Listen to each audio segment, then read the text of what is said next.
وہ بدبخت ہے۔ اللہ کرے کہ ہم درود پاک کی قدر سمجھنے والے بن جائیں، محبت کے ساتھ باآواز بلند درود پاک پڑھ لیں۔ صد مرحبا پھر آمد رمضان ہے، کھل اٹھے مرجھائے دل تازہ ہوا ایمان ہے۔ یا خدا ہم آسیوں پر یہ بڑا احسان ہے، زندگی میں پھر عطا ہم کو کیا رمضان ہے۔ ابر رحمت چھا گیا ہے اور سما ہے نور نور، فضل رب سے مغفرت کا ہو گیا سامان ہے۔ ہر گھڑی رحمت بھری ہے، ہر طرف ہیں برکتیں، ماہ رمضان رحمتوں اور برکتوں کی کان ہے۔ یا الہی تو مدینے میں کبھی رمضان دکھا، مدتوں سے دل میں یہ عطار کے ارمان ہے۔ سبحان اللہ۔ اے میرے پیارے اسلامی بھائیو، یہ وہ مہینہ آنے والا ہے جس میں نیکیوں کا اجر بڑھا دیا جاتا ہے، جنت کے دروازے کھول دیے جاتے ہیں۔ ہمارا سب سے بڑا جو دشمن ہے شیطان، ہمیں کون بہکاتا ہے، ہمیں گناہوں کی طرف کون کھینچنے کی کوشش کرتا ہے، وہ شیطان ہے۔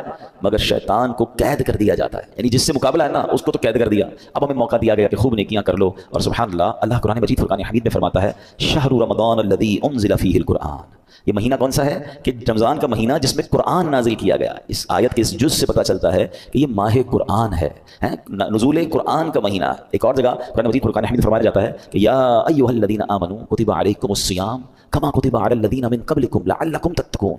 اے ایمان والو، تم پر رمضان کے روزے فرض کیے گئے جیسے کہ پچھلی قوموں پر فرض کیے گئے۔ پچھلی قوموں پر بھی روزے فرض تھے، ان کا الگ الگ دن تھے، الگ الگ انداز تھا، مگر جو وجہ جو ریزن قرآن نے بیان کیا نا کہ اس لیے فرض کیے گئے لعلکم تتقون، تاکہ تم تقوی اختیار کرو، تاکہ تم پرہیزگاری اختیار کرو۔ تو روزے آ رہے ہیں ہمیں متقی بنانے کے لیے، ہمیں پرہیزگار بنانے کے لیے۔ اب ہم نے دیکھنا ہے کہ ہم نے ان روزوں کو کیسے گزارنا ہے، اس کا استقبال کیسے کرنا ہے، ان روزوں کو جس کو کہتے ہیں اس کا ٹائم کیسے اسپینڈ کرنا ہے۔ بدقسمتی یہ ہے کہ کچھ لوگ روزے رکھ کر بھی گناہ کر رہے ہوتے ہیں، روزے رکھ کر بھی اللہ کی نافرمانی کر رہے ہوتے ہیں۔ ایک بات یاد رکھیے، روایتوں میں آتا ہے کہ جو بندہ بھوکا پیاسا رہے، روزہ رکھے اور پھر بھی گناہ سے باز نہ آئے، تو اللہ کو ایسے بھوکا پیاسا رہنے کی کوئی حاجت نہیں ہے۔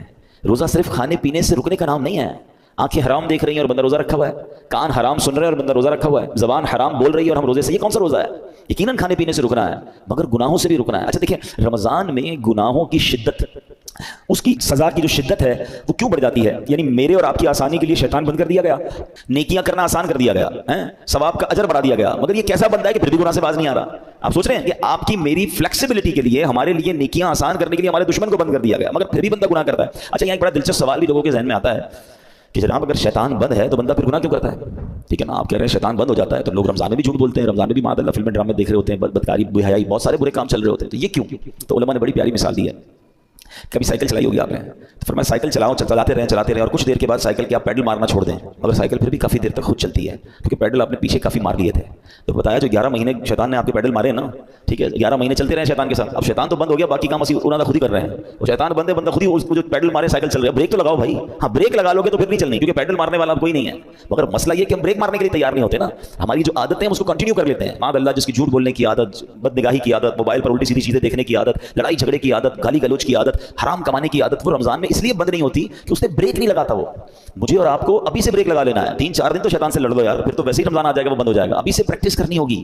ایسا نہیں ہوگا کہ جب اعلان ہوگا کہ مبارک ہو ماہ رمضان کا چاند نظر آ گیا تو ہماری ساری بری عادتوں کے سوئچ آف ہو جائیں گے، جھوٹ کا سوئچ آف، بدنگاہی کا آف، لڑائی جھگڑے کا آف، نہیں، وہ آپ کو آف خود کرنے پڑیں گے، اور ابھی سے کریں، اس کو پلان کریں کہ مجھے رمضان میں کوئی گناہ نہیں کرنا، رمضان نیکیوں کے لیے آ رہا ہے۔ اس مہینے میں ایک بار کیا ہوا کہ پیارے آقا علیہ السلام منبر اقدس پر تشریف لے گئے تو آپ نے آمین ارشاد فرمایا۔ طویل حدیث میں اس کا ایک جز سنا دیتا ہوں۔ آمین ارشاد فرمایا، صحابہ نے کہا حضور آپ نے آمین فرمایا؟ کہ جبریل امین آئے تھے، انہوں نے دعا کی کہ جو رمضان کو پائے اور اپنی مغفرت نہ کروا سکے وہ ہلاک و برباد ہو جائے۔ نبی پاک فرماتے میں نے اس دعا پر آمین کہا ہے۔ مجھے بتائیں دعا کرنے والا کون؟ فرشتوں کا سردار روح الامین۔ آمین کہنے والا کون؟ نبیوں کے سردار صلی اللہ تعالی علیہ وآلہ وسلم۔ مجھے بتائیں کوئی شک و شبہ باقی بچتا ہے اس دعا کے قبول ہونے میں؟ 100% مقبول ہے نا۔ دعا ہو رہی ہے کس کے لیے؟ جو رمضان کو پا کر اپنی مغفرت نہ کروا سکے۔ تو اب آپ بتائیے کتنا کانشیسلی رمضان گزارنا چاہیے، کتنا فکر کے ساتھ رمضان گزارنا چاہیے کہ یار کچھ بھی ہو جائے میں نے رمضان میں اللہ کو راضی کرنا ہے، میں نے مغفرت لینی ہے، میں نے اس کو ضائع نہیں ہونے دینا ہے۔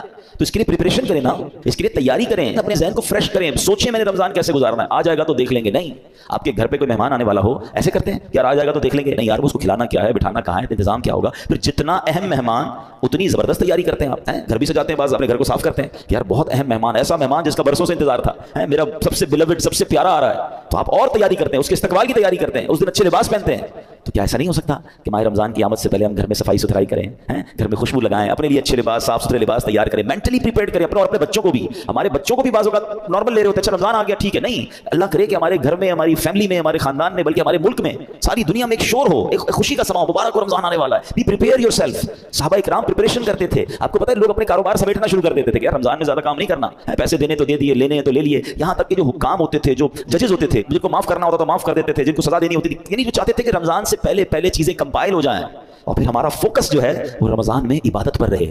یہاں تو ایسا ہے ہی نہیں. کچھ لوگوں کو تو پرواہ نہیں، بلکہ الٹا ہو رہا ہے. کچھ لوگ ہو سکتا ہے کہ رمضان میں زیادہ پیسے کیسے کمانے اس کی تیاری میں لگے ہوئے ہوں گے. کچھ یہ بھی پریپریشن چل رہی ہوگی، یہ بھی اسٹاک لے لو، یہ بھی خرید لو، اس کے ریٹ بڑھ جائیں گے، اس کو جناب اس میں بہت کمائیں گے، پھر آخری عشرے میں الگ کمائیں گے. رمضان کاروبار کے لیے نہیں، رمضان کھانے پینے کے لیے نہیں، رمضان تو مغفرت کروانے آ رہا ہے.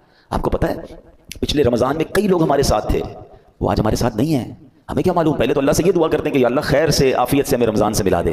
بڑی پیاری دعا ہے نا، اللہم بلغنا رمضان بالصحت وعافیہ. اللہ ہمیں رمضان سے صحت اور عافیت کے ساتھ ملا دے. پہلی دعا تو ہماری یہ ہے.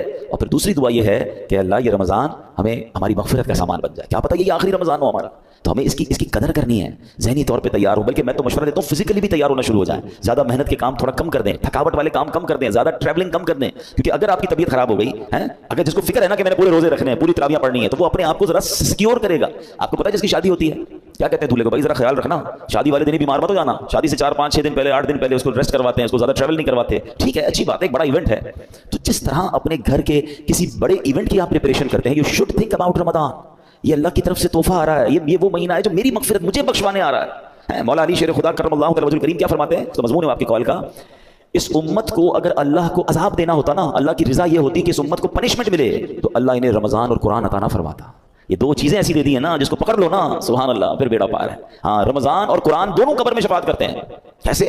رمضان کہتا ہے یا اللہ میں نے اس بندے کو جو ہے وہ کھانے پینے سے روکا تھا، دن میں کھانے پینے سے روکا تھا. قرآن کہے گا مولا رات میں نے سونے سے روکا، یہ قرآن پڑھتا تھا، تراویح سنتا تھا. تو جس نے رمضان اور قرآن کو تھام لیا نا، یہ دونوں آپ کا کام کریں گے، یہ شفاعت کریں گے قیامت کے دن. مگر جو نہ دن میں روزے رکھے، نہ رات تراویح پڑھے، جو نہ دن میں عبادت کرے، نہ دن میں اللہ کو راضی کرے، نہ رات قرآن سے محبت کرے، تو وہ کیا کہاں جائے گا؟